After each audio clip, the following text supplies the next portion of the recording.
Welcome to the UU service from Springfield, Vermont. That's where we are locally. And welcome from Zoom land, whether you're Zooming from around the corner or around the galaxy.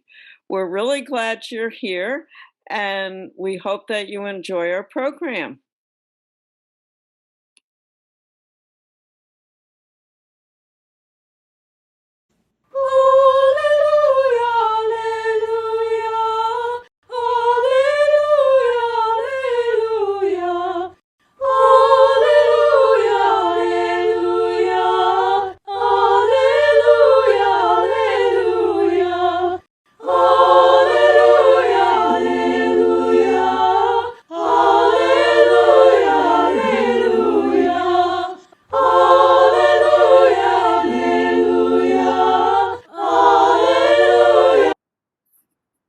Okay.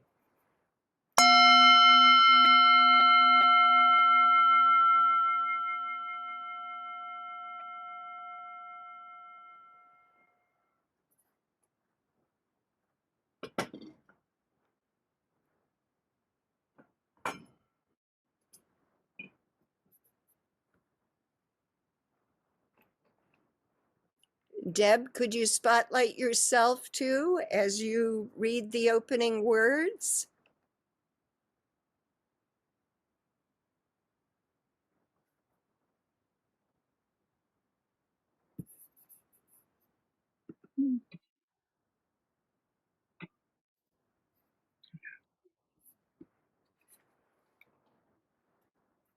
Did you too, O friend? Suppose democracy was only for elections, for politics and for a party name? I say democracy is only of use there that it may pass on and come to flower and fruit in manners, in the highest forms of interaction between people and their beliefs. In religion, literature, colleges, and schools, democracy in all public and private life. Walt Whitman.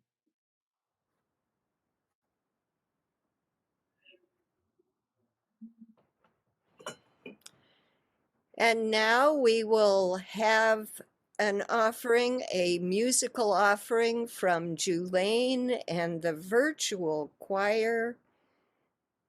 Break not the circle. Get ready with your musical shakers, whatever you have, and sing along, please, muted. Thank you, Julaine and the virtual choir, for that uplifting and fun song. And we will momentarily have our affirmation. Please read along with me as you're muted. Why are we here? Love is the doctrine of this church. The quest for truth is its sacrament, and service is its prayer. To dwell together in peace, to seek knowledge in freedom, to serve the need of all beings, to the end that all souls shall grow into harmony with the divine. Thus do we covenant with each other and with the source of our being. Thank you for sharing that. And we have a treat for you. Anne Marie has a wonderful story for us. Take a look. Good morning, everyone. Today, I'll be reading to you. Get nice and cozy. This is a story by Patricia Polacco, and she is Russian and Ukrainian, and she writes lovely stories. Mrs. Katz and Tush. Larnell didn't know Mrs. Katz very well, but almost every other day his mother stopped in to see her after work. Since her husband died, she's so alone, his mother had told him. Mrs. Katz held tight to his mother's hand the day they looked at an old photo album. That's my husband, Myron, said Mrs. Katz. He came from Poland like me a long time ago. We had such a life, such a life. Then her voice broke. We had no children, and I will be all alone for Hanukkah and Passover. Then she cried. The next day, Larnell stopped in to see her himself. I've been thinking, he said. A cat had some kittens in the basement of our building. We found someone to take them all, except this one. She's the runt. Nobody wants her because she's so ugly. She doesn't even have a tail. Ugly, you say, Mrs. Cat said. My Myron was ugly too when he was little, but he grew up to be such a person. Mrs. Katz looked at the little kitten. Oh, scrawny little Bubala, so small, no tail, she said as she examined the kitten closely. I don't know, she said doubtfully. Then she saw the look on Larnell's face. Larnell, I'll take her, but only if you'll come and help me with her. I've never had a cat before. Larnell promised. A good Yiddish name I'll give her, said Mrs. Katz. Let's see. She has no tail. All you see is her tush. Well, that's it. We'll call her Tush. Larnell kept his promise. He visited Mrs. Katz and Tush every day after school. There was always a fresh baked kugel and a tall glass of milk waiting for him. But as much as he grew to love Tush, he also loved to listen to Mrs. Katz talk about the old country and the way times used to be. I come from Warsaw. That's in Poland, you know. I come here to work sewing dresses in the garment district for my cousin Moshe. I didn't speak one word of English. Then how did you talk to people? Asked Larnell. I didn't, she answered. A lot, I cried in those days, until I met Myron. He asked me to marry him after he tasted my kugel. I believe that, Larnell said as he ate some more. Myron and I used to vacation in the Catskills, a borscht resort. You know, a place for Jews to stay. You mean Jews couldn't stay anywhere they wanted to? Larnell asked. Mrs. Katz didn't answer. Instead, she went to a trunk and pulled out some old clothes. My grandma told me about places she couldn't stay either, Larnell said softly. Larnell, your people and mine are alike, you know. Trouble, we've seen. Happiness, too. Great strength we've had. You and I are alike, so much alike. Now, where was I? Oh, yes, the Catskills. We used to dress every Sunday and have a costume ball, said Mrs. Katz. Then she put a record on the record player. It was old and scratched. You hear that, Larnell, she said. That is what we used to dance to.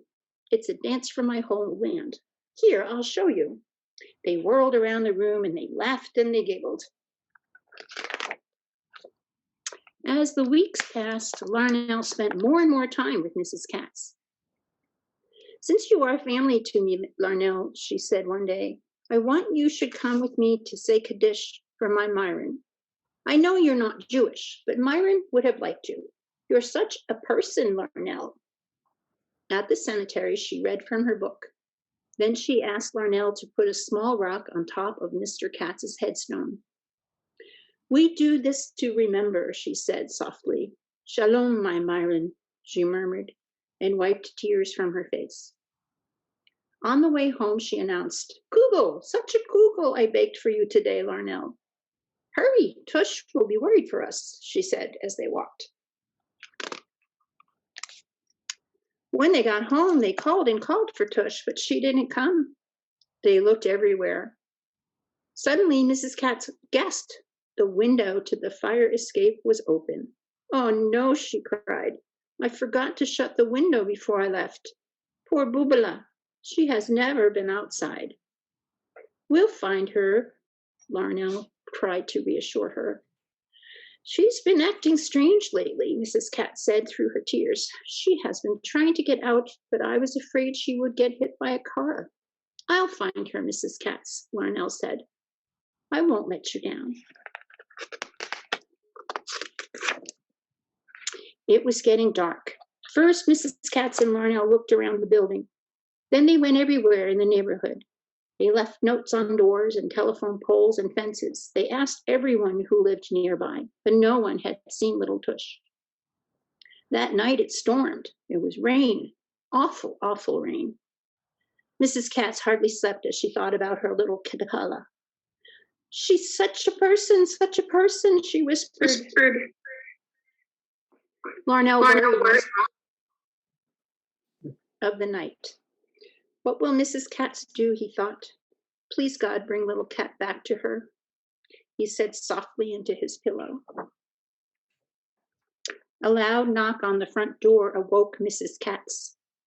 It was Larnell's father and two neighbors. Is this yours? They asked. My Bubala, my little Catala, Mrs. Katz exclaimed. We found her in the back alley, soaking wet and hungry, Mr. Moore said. Thank you, Mrs. Katz said as she took Tush in her arms. After a while, Tush no longer had the least desire to go outside again, but she slept a lot, even when Larnell came over to play with her. It was at my Aunt Hebela's Passover Seder that I met Myron. Did you know that? Mrs. Katz asked as she looked at Larnell. Oh, what good times there were, and lots of family. Now it's just me. Could I have Passover dinner with you? Asked Larnell. Oh, I thought you would never ask. She hugged him close. Such a seder I'll prepare for you. Passover is a time for good food, Mrs. Katz shouted as they edged their way through the crowd in the deli. Like your people, my people were slaves too. They lived in a country where they didn't want to be. They wanted freedom so much that they prayed to God to help them. So he sent an angel that brought death and sadness to the houses of our captors.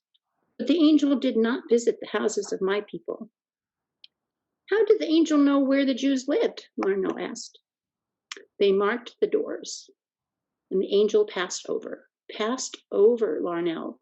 That's why we call this a time of celebration, Passover. So, Larnell, we have a big feast to celebrate, but we also remember those who had to suffer so we could be free, Mrs. Katz said. Part of the dinner is sad, and part of it is happy. When they sat down together to seder, Mrs. Katz lit 2 candles and waved her hands over them. She read from her book, said prayers, smiled, and said, let the feast begin. They drank red wine and water. They ate bitter herbs, lamb, and chicken. They also had gefilte fish and spicy chopped apples with potato pancakes. This bread looks like a soda cracker, Larnell explained. We call it matzah there. We eat it at Passover. It's flat because there is no yeast in it, so it doesn't rise. Larnell, I have hidden one piece of the matzah here in the apartment. If you can find it, I have a surprise for you. The surprise was a hand-knit sweater that she had made just for him. The next day, Mrs. Katz yelled out her back window to Larnell's apartment. Come quick already, something wonderful. Larnell and his mom and dad rushed to the door. The angel of death has passed over, but the angel of life didn't. Muzzle tough, Tush, 4 babies. At last, I am a booby. And that is the end of our story for today. And now we are going to have from Elaine and the Virtual Choir, The Ocean Refuses No River. And we'd like you all to mute and sing along. If there is to be peace, if there is to be peace in the world, there must be peace in the nations. If there is to be peace in the nations, there must be peace in the cities. If there is to be peace in the cities, there must be peace between neighbors. If there is to be peace between neighbors, there must be peace in the home. If there is to be peace in the home, there must be peace in the heart. Lao Tzu.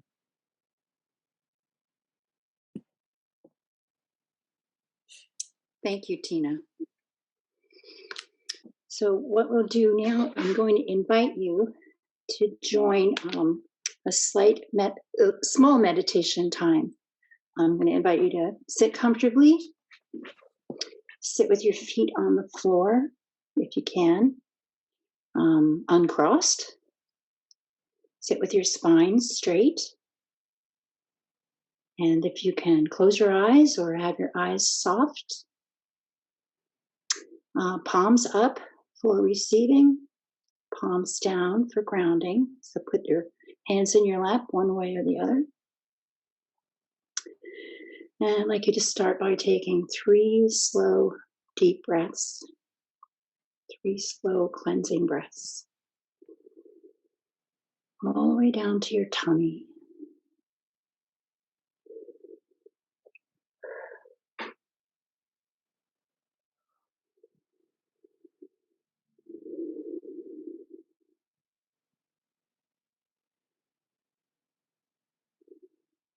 As you breathe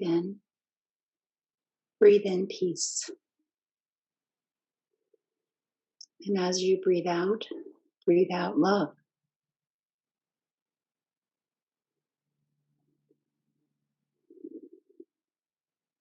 Our breath is shared by all sentient beings.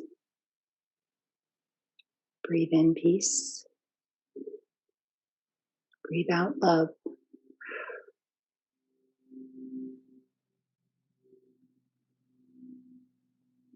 May peace and love surround you. Breathe in peace. Breathe out love. May love and peace surround all. Breathe in peace.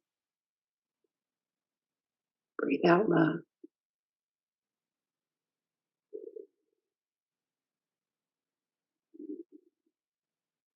Let yourself feel this peace.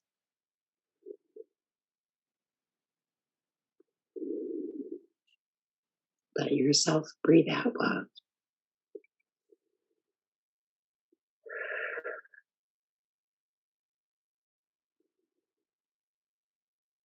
I invite you to gently come back to our service and carry this peace and love with you as you go your way today. Blessed be. And now we have, I think it's a song, keeps disappearing. Oh, reflection from Sharon and Deb on spirituality of democracy. Thank you. Thank you for that meditation, Anne Marie.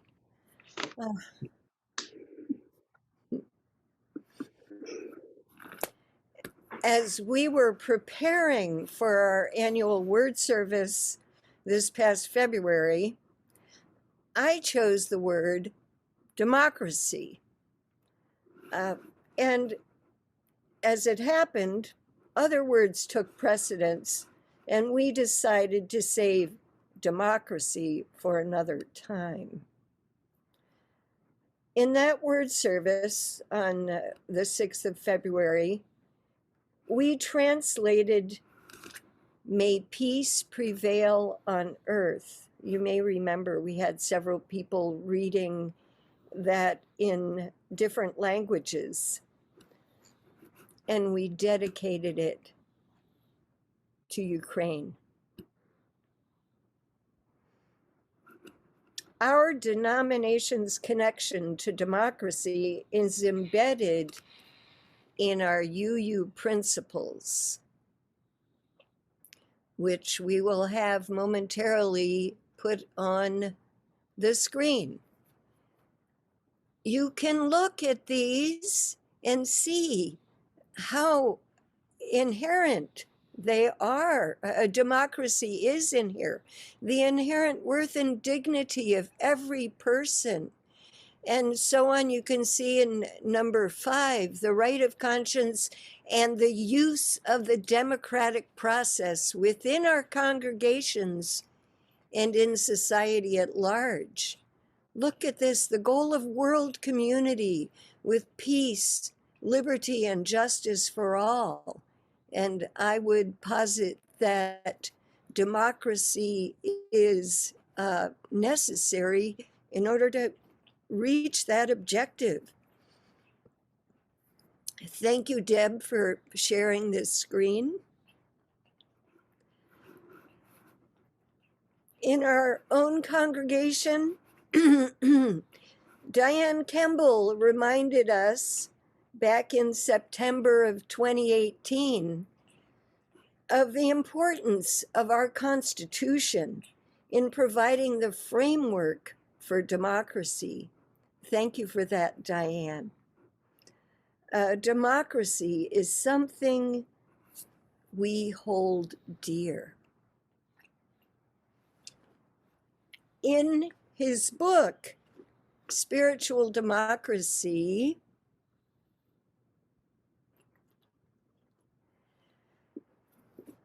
Stephen Herman talks about the inspirational vision of Walt Whitman, and I will share from the introduction.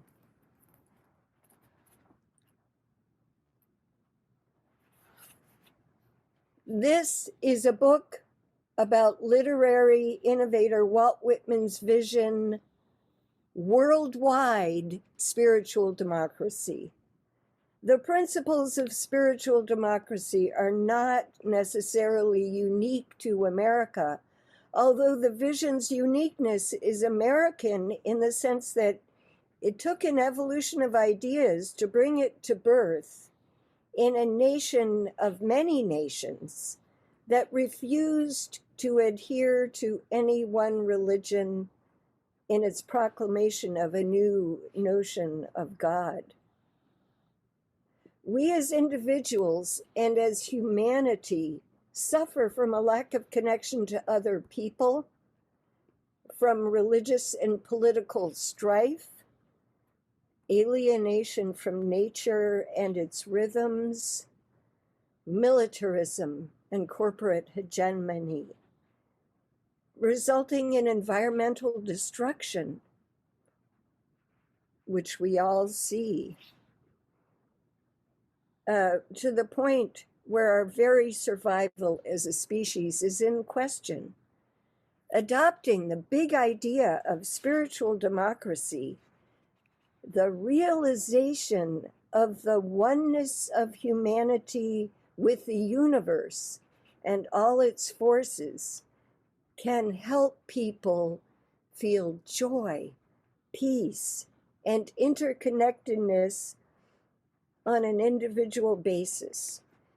It can also inspire us to undertake sacred activism, the channeling of such forces into callings that are compassionate, just, and of equitable heart and conscience, and give us some tools to start solving some of these grave global problems while uniting people on the planet.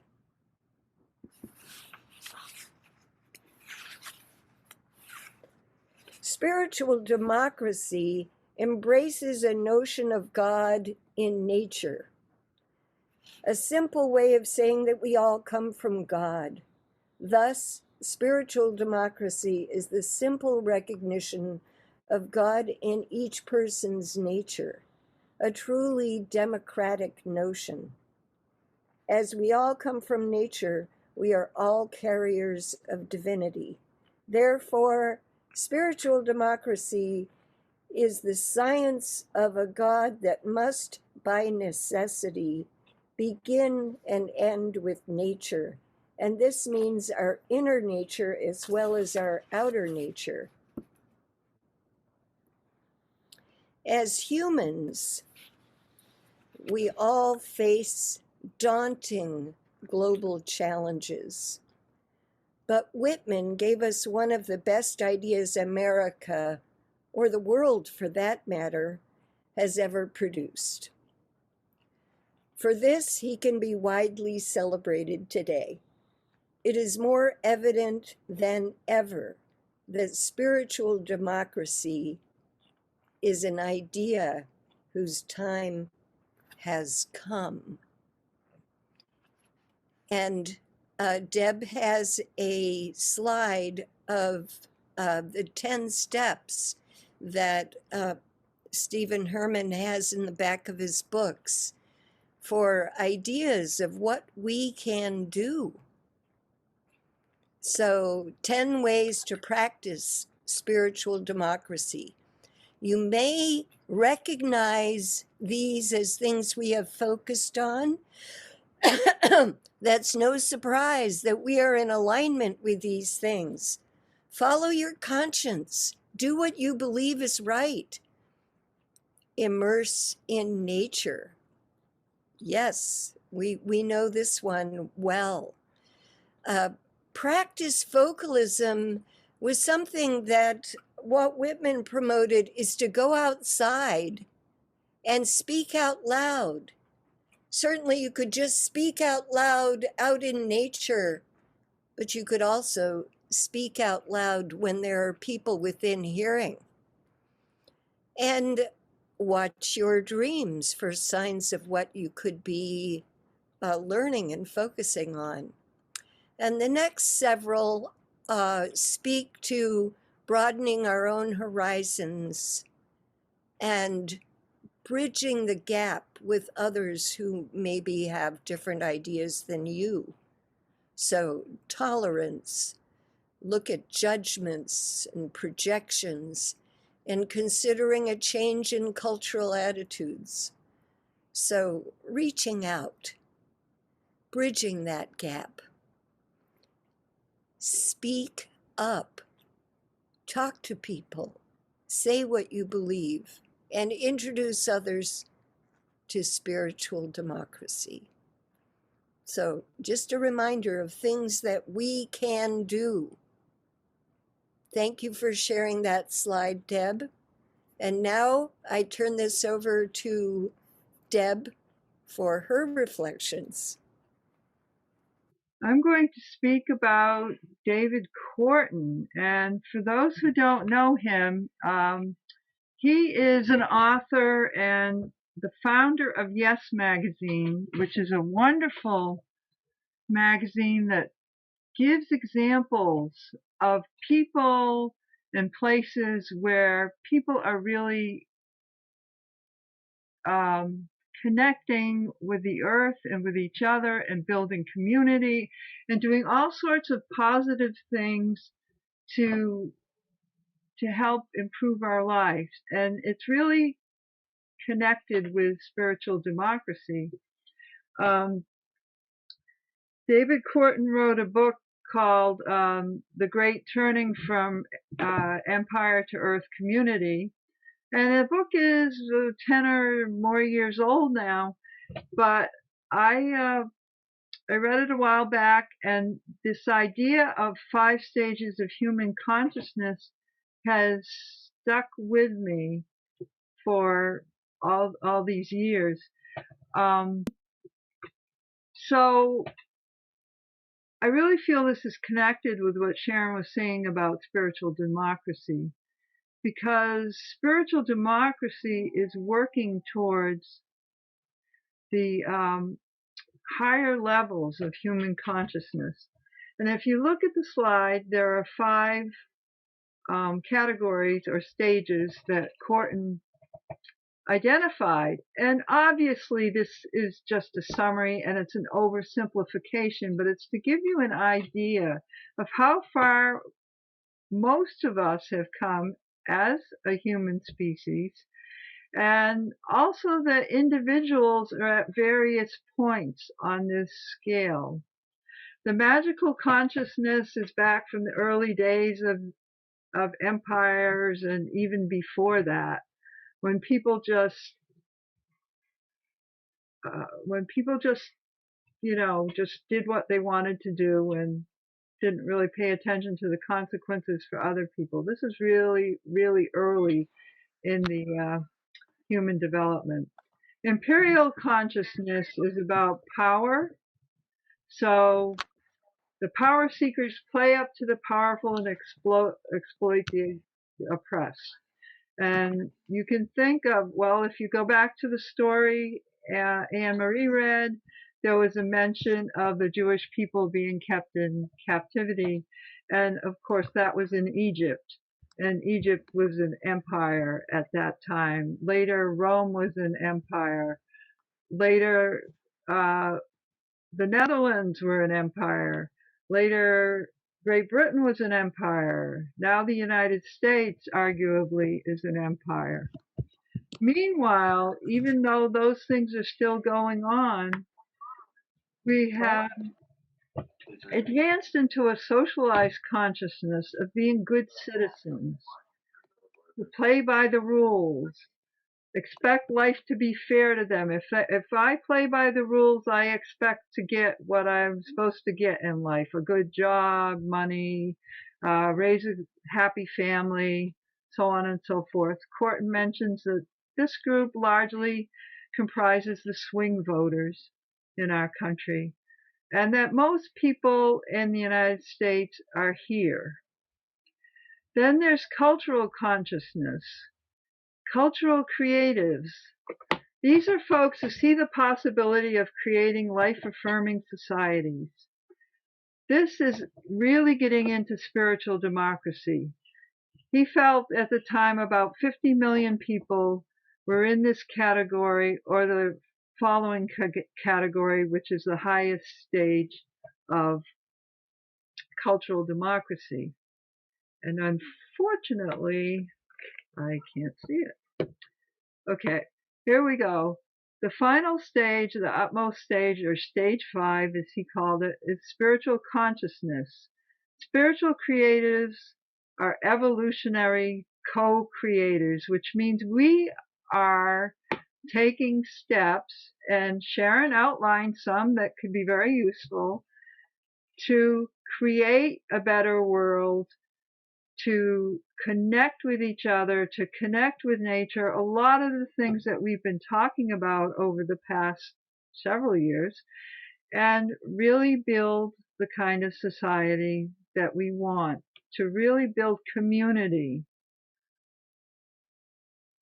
And I would expect that most of the people in this group, well, definitely at least are in the 3rd stage, and probably a lot are in the 4th stage and perhaps even the 5th stage, or entering into the 5th stage, which is really a high level of spiritual consciousness and a high level of spiritual democracy. So that's the slide. I will stop sharing. And I encourage folks, if you don't know Yes Magazine, for those of you who are nearby, there are a couple copies at the meeting house right on the harvest table as you go in the door. And you're welcome to borrow one and just bring it back whenever you're finished.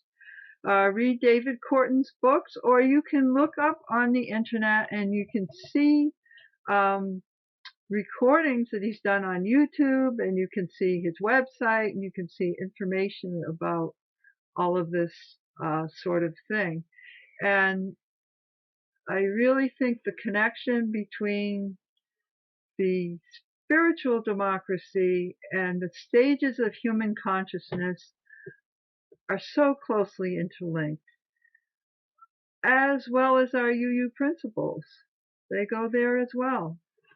And just, I also want to acknowledge that besides Corton, there are a number of other people who have done similar categories of stages of human consciousness.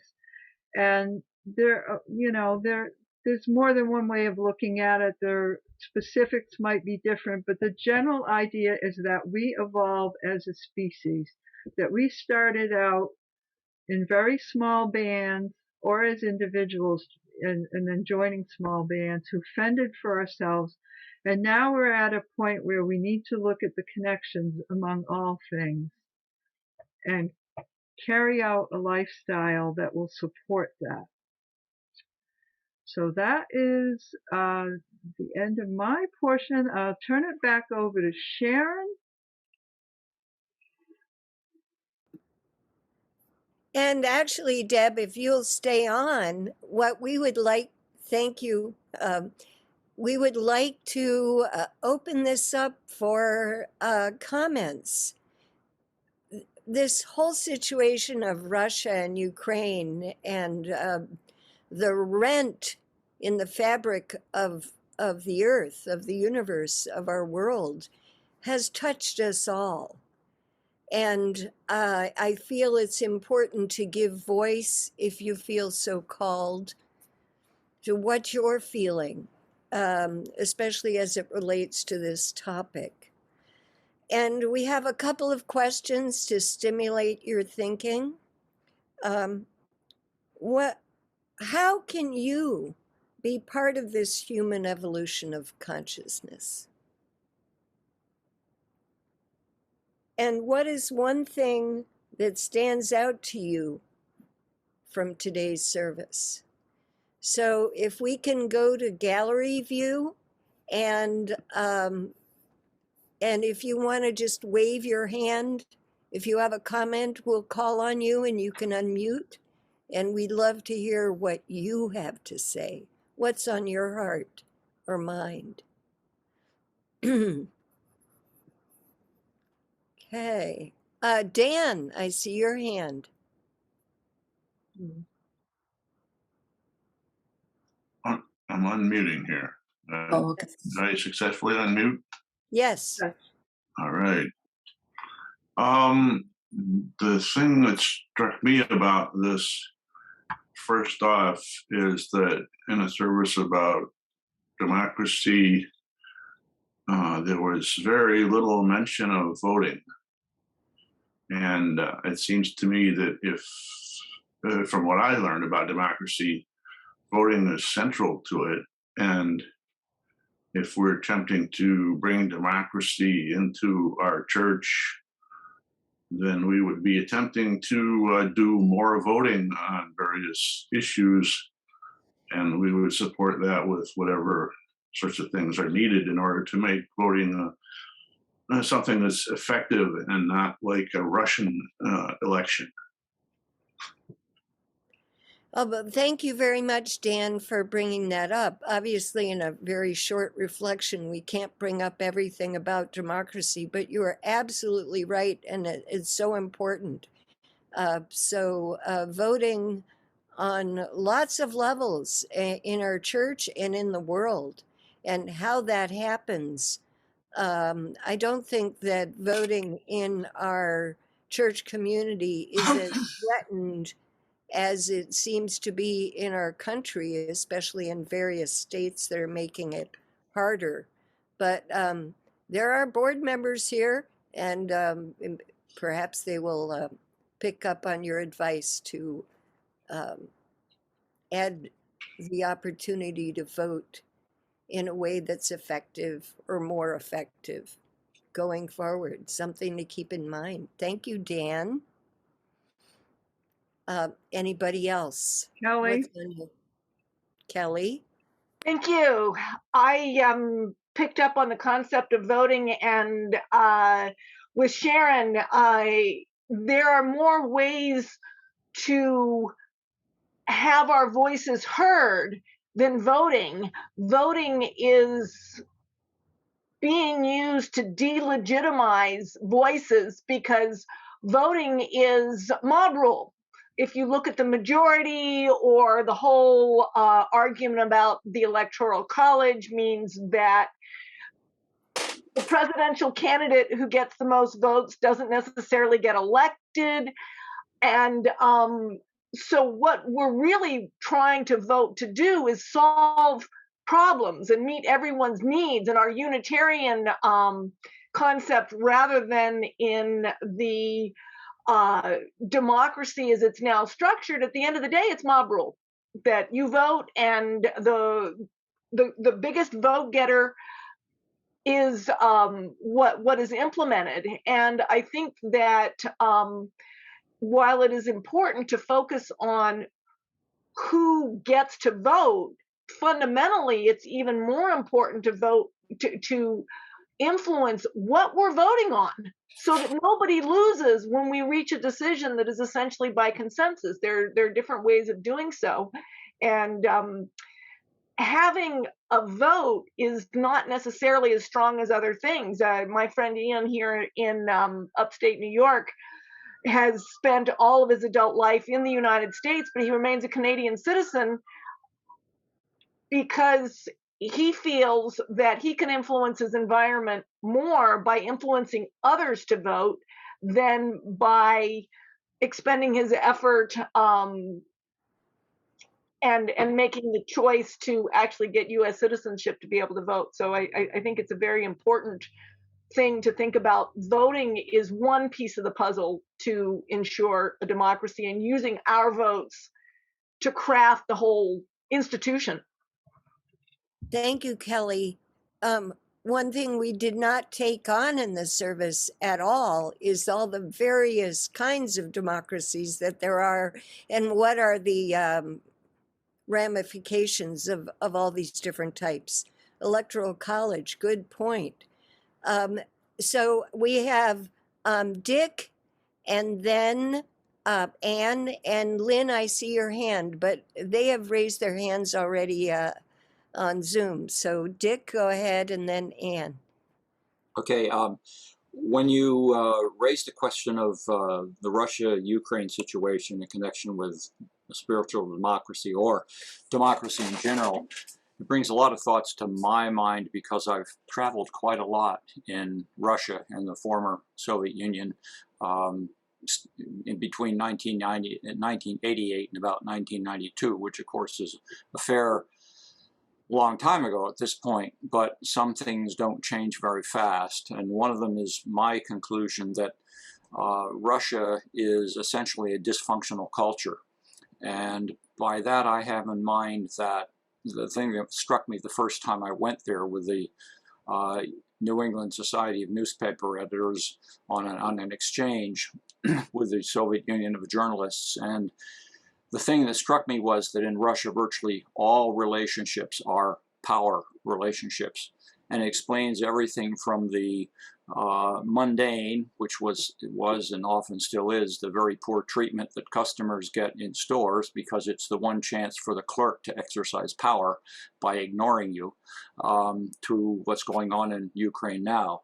And speaking of Ukraine, Stephanie and I were there in 1991 when Ukraine declared independence. We were in Odessa studying Russian language at Odessa State University. And basically in Russia, because so many things are based on power relationships, they really have no concept of a win-win relationship. And many people are disempowered and disenfranchised, from women to Chechens to black people. It's pretty extreme. And the result is people don't think they're the way they do here, and it's going to be very hard to unravel the kinds of difficulties that are going on in Ukraine, very largely because of that. People in the US government quite frequently don't understand what makes a Russian tick, and neither do I really. One of the things I said after my travels, which a lot of people don't think makes sense, is that the more time I spend in Russia, the less I understood why Russians did things, but the better I could predict what they were going to do. And I guess I'll leave it at that. Thank you very much, Dick, for that insight. That's cool. We're going to have Anne and then Lynn, and after that we will proceed with the service and invite you to share your comments at coffee hour. So Anne. Hi, everybody. Glad to see you. Thank you. Glad to be here. Tina, this will get a smile out of Tina because I'm going to be Anne. So just to kind of amplify or reframe what I've already heard, kind of like there are many forms of democracy. And while our country has democratic ideals and some definite features of democracy, anything that was started in slavery and genocide from the get-go. Just it really isn't and can't be a democracy. And so there's much to learn from other cultures, other ways of looking at the word. So that just being careful when we use this word democracy, what exactly are we talking about? The United States has had its history of trying to impose its own form of democracy on other countries, which of course is very undemocratic. And you know, but I do think there are some spiritual underpinnings that were of real democracy, whatever that is, that are very, very important. And it's a very important process of investigation that we're talking about here. And, you know, to do it in just a few minutes on a Sunday morning is, you know, just a little pinprick. So I think it's great, you know, to get it going.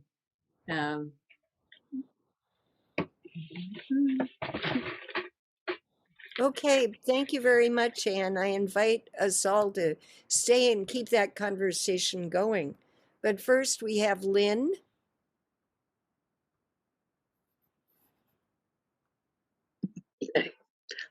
I just want to pose a question out there in response to what Dan said. So if we're talking about democracy and we're talking about spiritual democracy, how much different is that? And how do you vote with your spirit? Voting just feels like something that's so grounded and earthly and day to day, nose to the ground living. And spirit is so much the opposite of that. So how does that play into the whole voting? How do you vote with your spirit? Good question, Lynn. That's a great question. I just have a quick response to that it goes right back to our UU principles, the inherent worth and dignity of each being. So when we're voting for that. That guides every vote, the inherent worth and dignity of each being. And it kind of like rounds it up in a nutshell. If you think about it, what is the answer? So that's all I have to say. Is that's my response. That's a great response, and we are going to end our discussion at this moment, but I really look forward to more because there are a bunch of you out there that I know have thoughts that I want to hear. So we are going to continue with the service. We have another song that Julaine will be getting ready to share with us. Love Will Guide Us. So we're going to ask you to make sure you're muted and go ahead and sing it out.